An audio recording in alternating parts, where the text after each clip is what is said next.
पंढरपुर दो लोगों से मिलने आते थे, या तो पंडरीनाथ या पुरंदरदास। लेकिन अभी तक भी पुरंदरदास जी के चित्त में भक्ति का अभिमान नहीं आया था। एक दिन पंडरीनाथ भगवान, सालों निकल गए, खूब प्रसिद्धि हो गई, पंडरीनाथ भगवान बोले कि अब समय आ गया, क्या, अब पुरंदरदास की परीक्षा लेनी, अब इसकी परीक्षा लेनी।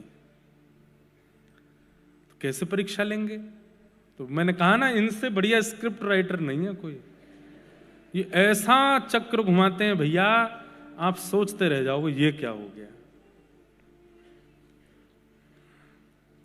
तो एक वैश्या, एक नगर वैश्या, वो नृत्य करती थी, और जहां वो नृत्य करती थी वहां पर व्यसनी लोग जाते थे उसका नृत्य देखने के लिए।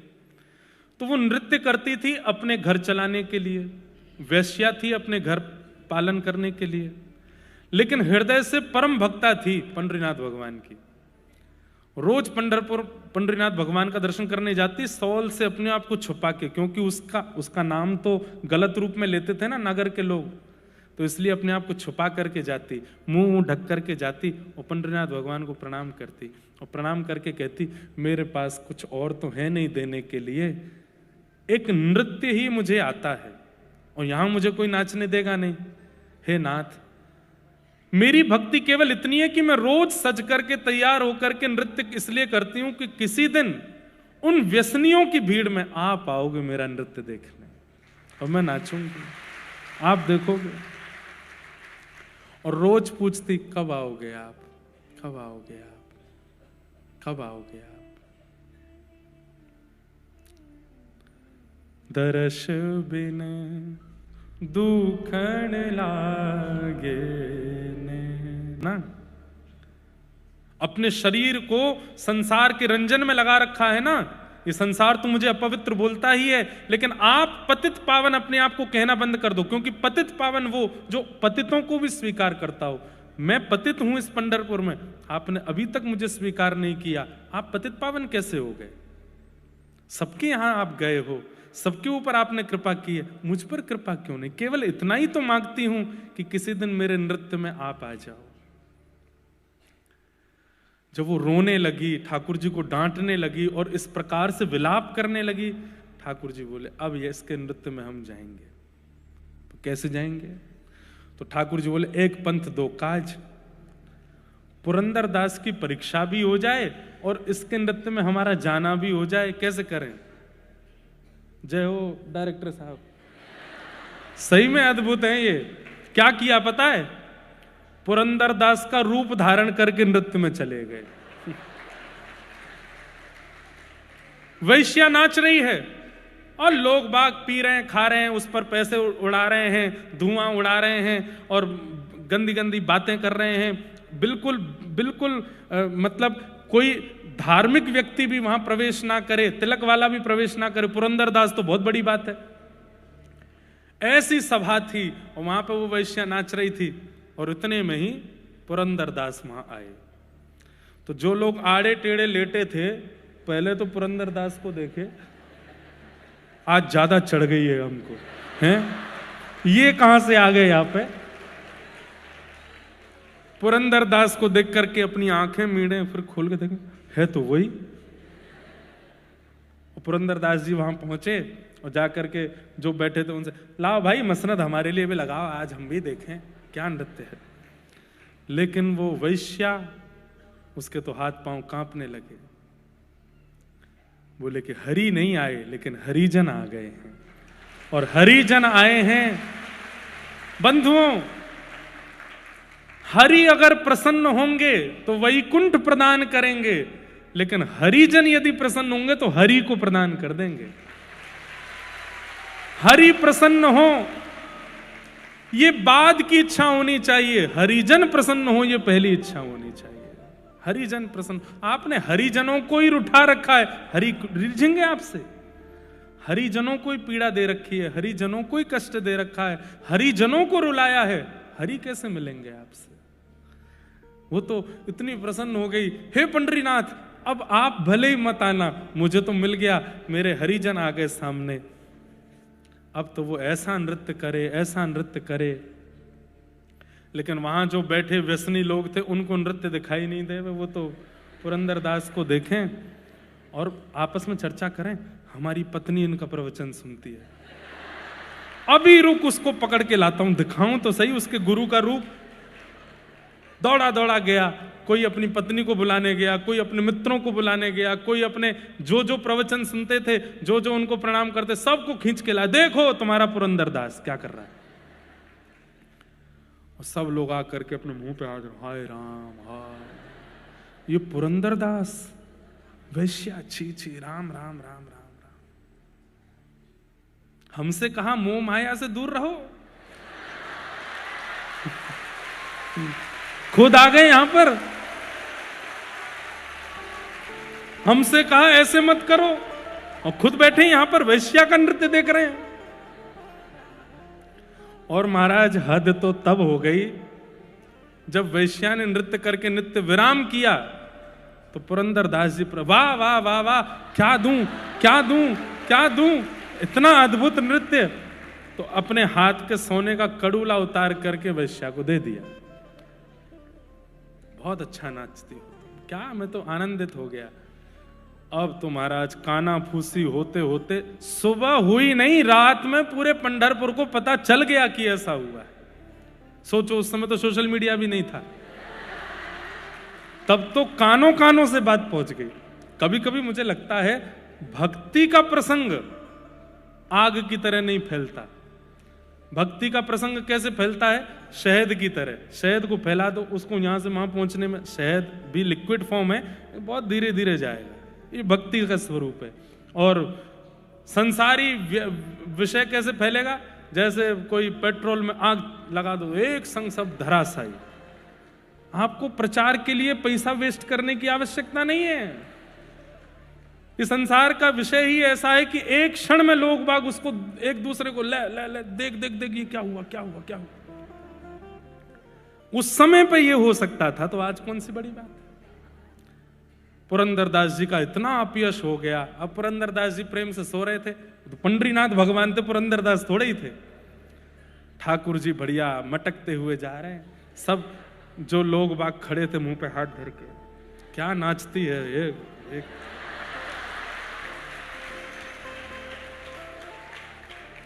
दो चार लोग बोले, अब तो आप भी हमारी कम्युनिटी ज्वाइन कर लिए, कल भी आइएगा और बढ़िया व्यवस्था रखेंगे।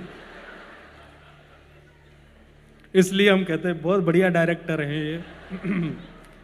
लेकिन ठाकुर जी तो अंतर ध्यान होके मंदिर पहुंच गए। मंदिर में जाकर के आप खड़े हो गए, रुक्मणी जी क्रोध में खड़ी, क्या करके आए हो ये? पूरी लीला देखी मैंने आपकी, ये सब क्या करके, बेचारे पुरंदरदास का ऐसा अपयश आप क्यों करवाया है? देवी, ये मैं परीक्षा ले रहा हूं। पुरंदर अब भक्त हो गया है, उसका इतना सम्मान हो गया है, पूरा जगत उसको पूजने लगा है। ये परिस्थिति देख करके मैं देखना चाहता हूं वो मेरे प्रति अब कैसा भाव रखेगा, उसके मन में क्या आएगा। और तुम भी देखना, ये परीक्षा मुझे करनी है, और केवल पुरंदर की नहीं, मैं अपने सब भक्तों की ऐसी परीक्षा लेता हूं, मुझे करने दो। प्रातः काल आज का सूर्य उदय सुखद नहीं था। अब हंसना नहीं, गंभीरता से सुनना। पुरंदरदास जी नित्य की भांति सुबह ब्रह्म मुहूर्त में उठे।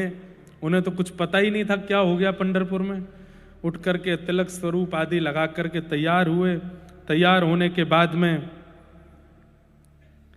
अपना नित्य नियम करके, उनको तो था कि गेट खुलते ही भीड़ खड़ी होती है, पुष्प के वो लगाए रखते हैं लोग। आज जैसे कोई नहीं था, दूर दूर तक सब अपने घरों में खड़े हैं और रो रहे हैं। किस लिए? कि हमारे साथ धोखा हुआ कि हमने इनकी कथा सुनते थे, इनका प्रवचन, इनके कीर्तन में जाते थे हम। लोग आकर के चरणों में गिरने लगे, हे पुरंदरदास जी, कह दीजिए कि रात्रि जो सुना वो असत्य है। बोले, क्या सुना तुमने? क्या हुआ रात्रि को? अरे विट्ठल भगवान सब मंगलमय करते हैं, क्यों तुम चलो दर्शन करने चलते हैं। लेकिन अब बात ऐसी है कि लोगों में बात फैली है, लोगों में अपयश हुआ है, लेकिन अभी तक वो अपयश इस स्थिति में नहीं आया कि पुरंदरदास जी को देश निकाला की स्थिति हो जाए। तो वो कब हुआ? जब मंदिर के कपाट खुले। जैसे ही कपाट खुले, पांडुरंग भगवान खड़े थे, एक हाथ में कड़ूला था, दूसरे में था ही नहीं। और जब दूसरे में कड़ूला नहीं देखा तो पुजारियों ने हल्ला मचाया, बोले तुरंत पंढरपुर की सारी नाकाबंदी कर दो, बाहर कोई निकलने ना पाए, ठाकुर जी के आभूषण चोरी हुए हैं, ठाकुर जी का एक कड़ूला नहीं है, जांच करो, घर घर में जाकर के ढूंढो किसने करी है ये चोरी। जैसी कड़ूले की आवाज रात्रि में वहां बैठे व्यसनियों के कान में पड़ी कि ठाकुर जी का कड़ूला चोरी हो गया है, वो जो कभी मंदिर नहीं जाते थे आज पहुंच गए और जाकर के पुजारियों से बोले हमको पता है कड़ूला कहाँ है। बोले कहाँ है? बोले वो वैश्या नाचती है। बोले हाँ उसके पास है। उसके पास? उसने चोरी की? नहीं नहीं नहीं नहीं, चोरी करने वाला तो कोई और है, सुन के पैरों तले जमीन खिसक जाएगी। कौन है? पुरंदरदास। उसी ने आकर के चोरी करी और कल रात को नशे में मदमस्त होकर के बिल्कुल अपने होश व हवास में नहीं था, वहां पर वैश्या का नृत्य देख करके उसके मन में जाने क्या बात आई और जेब से निकाल करके कड़ूला उसी को दे दिया। नहीं मिल जाए अगर वैश्या के पास तो हमारा नाम बदल देना। चलो, पुजारियों के पास और कोई रास्ता तो नहीं था। पुरंदरदास जी अभी निकले ही हैं, घर से आए तो थे नहीं। वैश्या के घर पहुंच गए। वैश्या के द्वार पर जब पुजारियों को देखा, वैश्या चरणों में गिर गई। बोले कल रात्रि में तुमको कोई सोने का कड़ूला मिला? नीची नजर है जी, प्रसाद रूप में श्री पुरंदरदास जी ने मुझको दिया।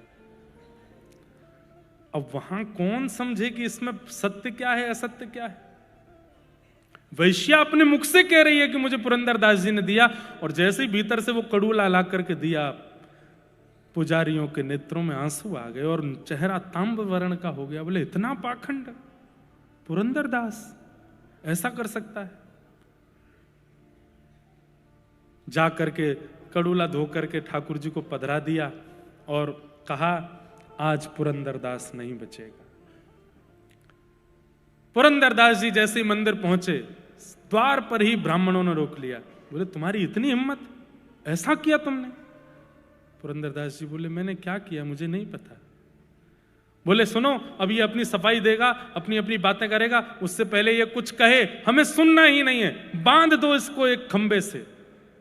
और खंबे से पुरंदरदास जी को ऊपर से नीचे तक बांध दिया और पंढरपुर के लोगों को कहा हमारे ठाकुर जी के ये वैश्यागमन करता है हमें कोई दिक्कत नहीं, ये व्यसन करता है हमें कोई दिक्कत नहीं, पर हमारे ठाकुर जी की चोरी करता है इससे हमें दिक्कत है।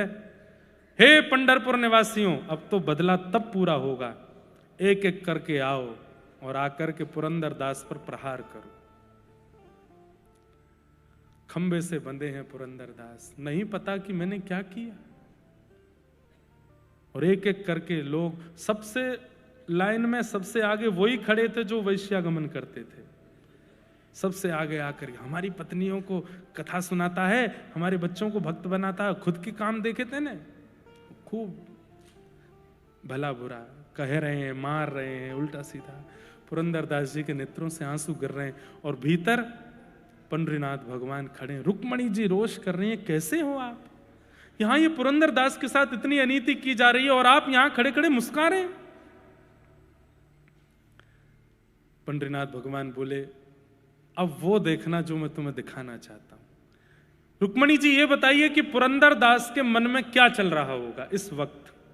उसे नहीं पता कि उसने कुछ गलत किया है, उसे नहीं पता कि क्या हुआ है, पूरा नगर उसके खिलाफ खड़ा है, पर ऐसी स्थिति में पुरंदरदास के मन में क्या चल रहा होगा आप बताओ। रुक्मणी जी बोली क्या चल रहा होगा? वो खुद से पूछ ही रहा होगा कि मैंने किया क्या, मेरा अपराध क्या है। पंडरीनाथ भगवान बोले अब मेरी दृष्टि से देखो, मैं दिखाता हूं उसके मन में क्या चल रहा है। तो पुरंदरदास जी के चित्त में जब झांक करके देखा तो पुरंदरदास जी अपने चित्त में नाच रहे थे। क्यों? कह रहे थे अरे पुरंदर, तुझे ठाकुर जी ने दंड दिया था कि तीर्थों में जा जा करके सब तीर्थ के देवताओं की स्तुति करना, और ऐसा शास्त्रों में लिखा है कि पुण्य क्षेत्रे कृतम अन्य क्षेत्रे कृतम पापम पुण्य क्षेत्रे विनश्यति और पुण्य क्षेत्रे कृतम पापम वज्रलेपो भविष्यति। भैया घर परिवार में किए गए पाप पुण्य क्षेत्र तीर्थ में जाकर के नष्ट हो जाते हैं, पर तीर्थ में किए गए पाप तो पत्थर की लकीर हो जाते हैं। पुरंदर अपने मन में विचार कर रहा है, मैं इतने दिन से तीर्थ यात्रा पे था, निश्चित ही तीर्थों में मुझसे कुछ अपराध हुआ होगा। और पंडरीनाथ सोच रहे होंगे कि तीर्थों में किए गए पाप पत्थर की लकीर ना बन जाएं, कैसे भी करके अपयश करवा करके इसके तीर्थों के पाप नष्ट करवा दिए जाएं, इसलिए पूरे पंढरपुर के द्वारा मेरा अपयश करवा रहे हैं। मुझसे निश्चित ही तीर्थ क्षेत्रों में पाप बना होगा, ये पंडरीनाथ भगवान मेरा भला करवा रहे हैं, मेरे कोई शेष पाप रह गए होंगे, उनको इस अपयश के द्वारा ये लोगों की अनर्गल बातों के द्वारा ठाकुर जी कटवा रहे हैं। कोई बात नहीं पुरंदरदास, विट्ठल ने तेरे लिए अच्छा सोचा है, इसलिए सब हो रहा है, स्वीकार कर ले।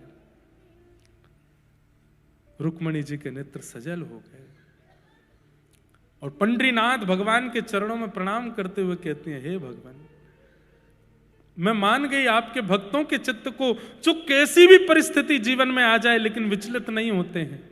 अब भी वो यही सोच रहा है कि आपने उसके लिए कुछ अच्छा सोचा है, इसीलिए सब हो रहा है। पर अब इसके ऊपर होने वाली पीड़ा मैं सह नहीं पा रही हूं, अब आप कुछ करो। और तभी पंढरपुर में मानो जैसे एक आकाशवाणी जैसे होने लगी, पूरे पंढरपुर के लोगों को सावधान की स्वर सुनाई देने लगा। सब विचलित हो गए, कहां से आ रहा है ये स्वर। तभी देखा मंदिर में खड़े पांडुरंग भगवान बोल रहे हैं, मैं बोल रहा हूं, अभी इसी वक्त पुरंदरदास को खोल दो, इसने कोई भी पाप नहीं किया है, इसने कोई भी ऐसा अनर्गल कृत्य नहीं किया है। उस वैश्या की इच्छा थी कि मैं उसके नृत्य में जाऊं, पर मैं अपने रूप में जाता तो वो नृत्य नहीं कर पाती, इसलिए मैं ही पुरंदरदास का रूप धारण करके गया और उस वैश्या के नृत्य में जाकर के मैंने ही अपना कड़ूला प्रदान किया। वास्तव में इस कृत्य के द्वारा मैंने दोनों को स्वीकार किया है, पर तुम लोग समझ नहीं पाए। सुनते ही सब पंढरपुर के लोग ठाकुर जी के चरणों में वंदित हो गए, हमें क्षमा कर दो नाथ, हम जान नहीं पाए, हम समझ नहीं पाए। बंधुओं, जब जीवन में नाम विराजमान होता है, जीवन में भक्ति विराजमान होती है, तो आपको हर परिस्थिति, आप गिर भी जाओगे ना, पैर में घुटने में चोट लगेगी, संसारी लोग होंगे तो क्या सोचेंगे, कोई गाली दे रहा है तभी गिर गया मैं। लेकिन भक्त क्या सोचेगा, ठाकुर जी शायद इसमें कुछ भलाई चाहते हैं, मेरे पैर का हड्डी टूटी, शायद इससे ठाकुर जी कुछ अच्छा करना चाहते हैं, इसलिए ये विचार कभी मन से जाने मत दो। बंधुओं, जो हो रहा है आपके साथ, ध्यान से सुनिएगा, जो हो रहा है आपके साथ ये तो कुछ भी नहीं है, इससे भी खतरनाक हो सकता है। उस स्थिति में भी ये विचार मन में रखना कि ठाकुर जी ने कुछ अच्छा ही सोचा है, ये मेरे साथ कुछ गलत नहीं होने देंगे ठाकुर जी ने। फिर पता है क्या होगा, अगर आपके प्रारब्ध के कारण कुछ गलत होना भी होगा, लेकिन आपकी ऐसी विचारधारा होगी कि नहीं ठाकुर जी ने कुछ अच्छा ही सोच के रखा है, तो ठाकुर जी अच्छा ही कर देंगे, उसको बिगड़ने नहीं देंगे। पर उसके लिए करें क्या, नाम को चित्त में विराजमान करो, सदा सत्संग सुनते रहो, सदा कथाएं सुनते रहो, नाम जपते रहो। ये तभी संभव हो पाएगा कि परिस्थिति सामने आएगी और आप विचलित नहीं होंगे।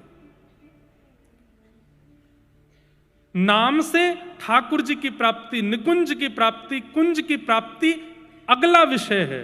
पहला विषय तो संसार है, इसकी हर परिस्थिति से जूझना नाम सिखाता है। इसलिए नाम वही परम सत्य है, उसे हम वंदन करते हैं। पुरंदरदास जी के साथ ऐसी लीला करके ठाकुर जी ने उनके चित्त को तो कई बार, और कई बार नहीं, हर बार परिस्थिति ठाकुर जी ही भेजते हैं आपको परखने के लिए। अब उसमें आप मेरे सामने कई लोग कह सकते हैं, ऐसा भी कर सकते हैं भगवान, ऐसा भी कर सकते हैं, देखो ये तो इतना गलत काम है, ये भी कर सकते हैं क्या भगवान। अब वो आप अपनी स्थिति में चाहे कितने भी भीतर चले जाओ, पर आपके मन की परिस्थिति को परखने के लिए ही सब कुछ होता है। उस समय विचलित मत होना।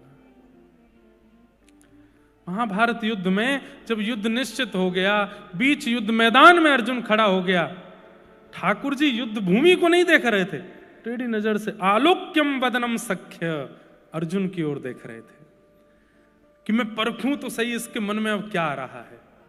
और जैसे ही अर्जुन ने कहा मैं युद्ध नहीं कर पाऊंगा, भगवान वहां क्रोधित हो गए, खड़े होकर के बोले अरे कायर, इतना सब कुछ हो गया, युद्ध भूमि के बीच में खड़े होकर के अब